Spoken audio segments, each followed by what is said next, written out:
Now, to discuss the conflict in Israel and Gaza is a TV host and satirist, Bassem Youssef. Bassem, it's great to have you back on the programme. I wish it was under different circumstances. First of all, what is your reaction to what happened on October the 7th?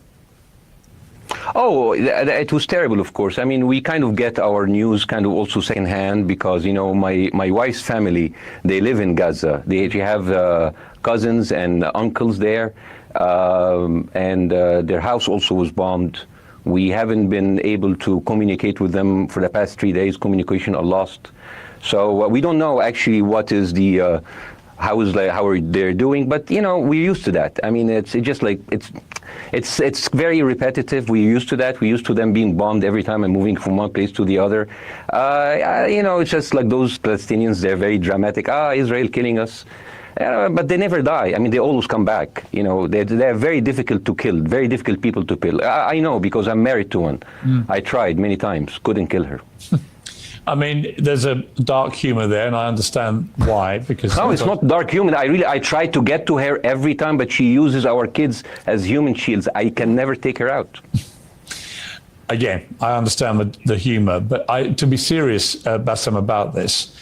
Tonight, I will be serious. Now, I will be serious. I was watching your interview with Ben Shapiro, and I will tell you one thing. Yeah. I think that Ben Shapiro is one of the smartest people who ever walked this earth. He's very, very smart. I follow him, and I believe everything he said. And when he came on your show, his solution was, and I quote, his solution was that the solution for this is for Israel to annex Gaza and to kill as many son of bitches as possible to make sure that this will never happen again.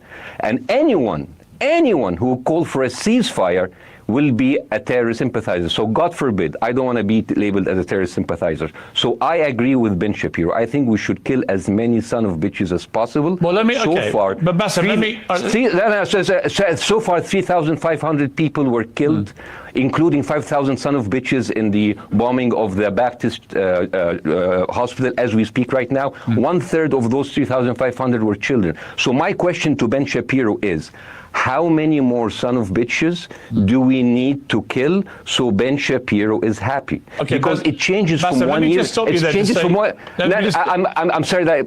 Listen, I'm really at a disadvantage here. I'm looking at a camera. I don't see you. I can hear you on my. And the ears. reason I'm interrupting is I think it might be.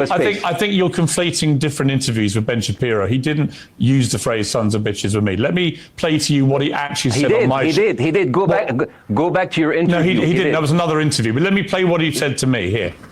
Another interview. Well, frankly, I don't believe in proportionate response to terrorism. I believe that the way that you stop terrorism is with wildly disproportionate response. That doesn't mean in terms of targeting civilians. It means in terms of killing as many terrorists as humanly possible and allowing them to dictate the terms of engagement by hiding behind civilians in areas that they are supposedly responsible for means that the only option for Israel is to surrender to Hamas's hatred of its own citizens, its willingness to use its own children as human shields. No country worth its salt could ever do that.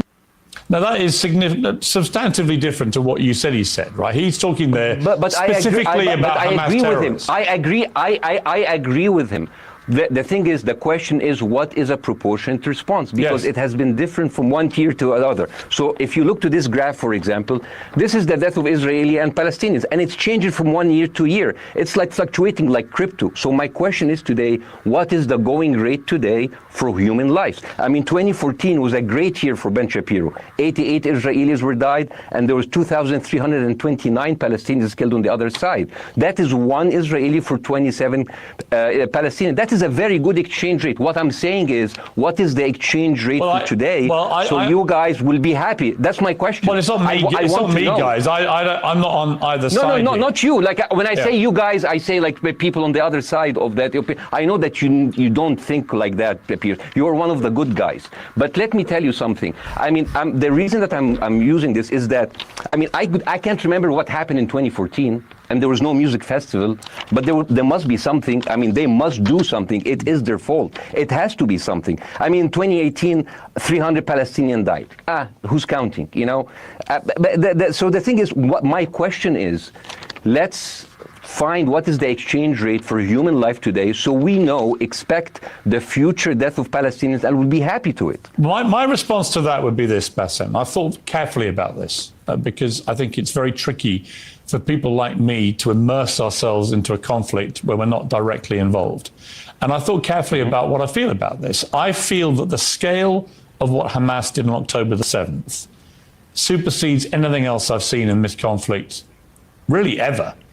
The savagery, the butchery, the slaughter of 1,300 people, the shooting of babies, the 100%. kidnapping of grandmothers, and so on. So if we can agree on that, which I think is inarguable, then the question then becomes, again, about proportion. I don't disagree that there's been a lot of bad stuff on both sides going back historically for decades. But if we agree that this was on a different level altogether, quite deliberately by Hamas, designed to provoke, no, here's my question.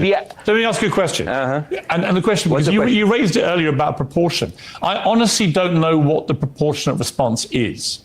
I honestly don't. I don't. I've been watching the airstrikes this week thinking... So what's your question? Well, I would ask you, if you were Israel, what would you... If I was Israel. If you were Israel and that had happened to you, what would you think would be the appropriate way for the country to respond?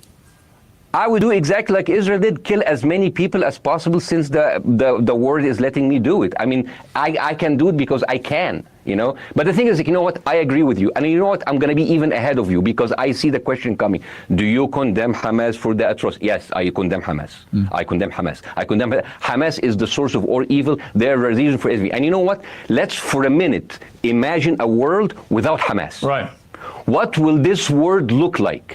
Let's give this word a name, and let's name this word the West Bank. Hamas has absolutely no control in the West Bank, and since the beginning of this year, only through August, 37 Palestinian kids were killed. No music festival, no paragliding, no Hamas. Since the occupation of the West Bank, 7,000 Palestinians were killed. No music festival, no paragliding, no Hamas. I can go on and on and on and on. No, but you don't